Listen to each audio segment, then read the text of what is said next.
हयात तहरीर अल शाम के चीफ अबू मोहम्मद अल जुलानी सीरिया में बड़ा चेहरा बनकर उभरे।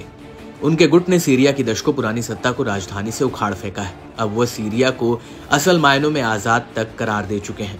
सीरियाई विद्रोहियों ने बशर अल असद की सत्ता को एक झटके में खत्म कर दिया। विद्रोही इतनी तेजी से आगे बढ़े कि असद की सेना जान बचाकर अपने इलाकों से भागती नजर आई। जैसे जैसे असद सरकार की पकड़ कमजोर हुई, वैसे वैसे इजरायल ने अपनी सैन्य गतिविधि में इजाफा किया।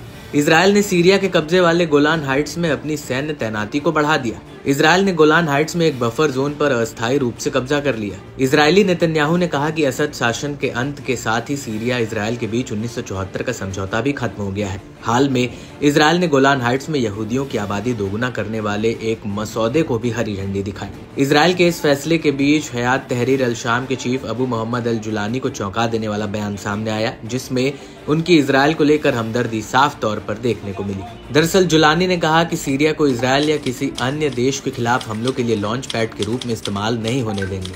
जुलानी ने इजरायल से अपने हवाई हमलों को रोकने के अलावा असद के जाने के बाद सीरियाई इलाकों पर कब्जा करने से बाज आने पर भी जोर दिया। उन्होंने कहा कि इजरायल की सीरिया में घुसपैठ तब तक जायज थी जब तक सीरिया में हिजबुल्लाह और ईरानी मिलिशिया की मौजूदगी थी, मगर अब सीरिया में इनका सफाया हो गया है तो इजरायल को भी अपने कदम पीछे खींच लेने चाहिए।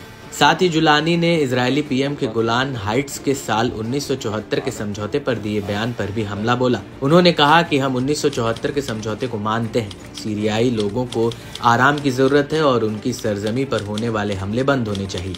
इजरायल को अपनी पुरानी पोजीशन में वापस जाना चाहिए।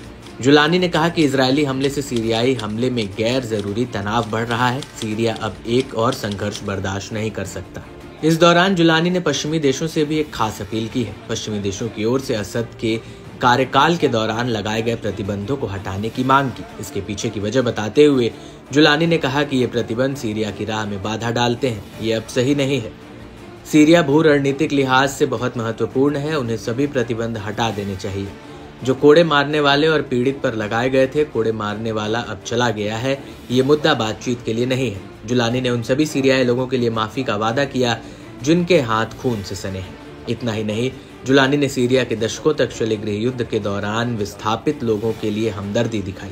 उनका हवाला देते हुए कहा कि आधी आबादी देश से बाहर है और कई लोगों के पास कागजात नहीं है। हमें पड़ोसी देशों और तुर्की और यूरोप से लोगों को वापस लाने की जरूरत है। खास बात है कि अल शरा ने इस आशंका को कम करके आका कि एचटीएस सीरिया में इस्लामी कानून लागू करेगा। उन्होंने कहा कि देश व्यक्तिगत स्वतंत्रता का सम्मान करेगा और रीति रिवाजों को ध्यान में रखेगा। बता दें कि सीरियाई राजधानी को कब्जाने वाले एचटीएस गुट को अलकायदा की एक विंग माना जाता है, जिसे अमेरिका, ब्रिटेन समेत कई पश्चिमी देशों ने आतंकवादी संगठन करार दिया है। अल शरा पर अमेरिका की ओर से $10 मिलियन का इनाम है।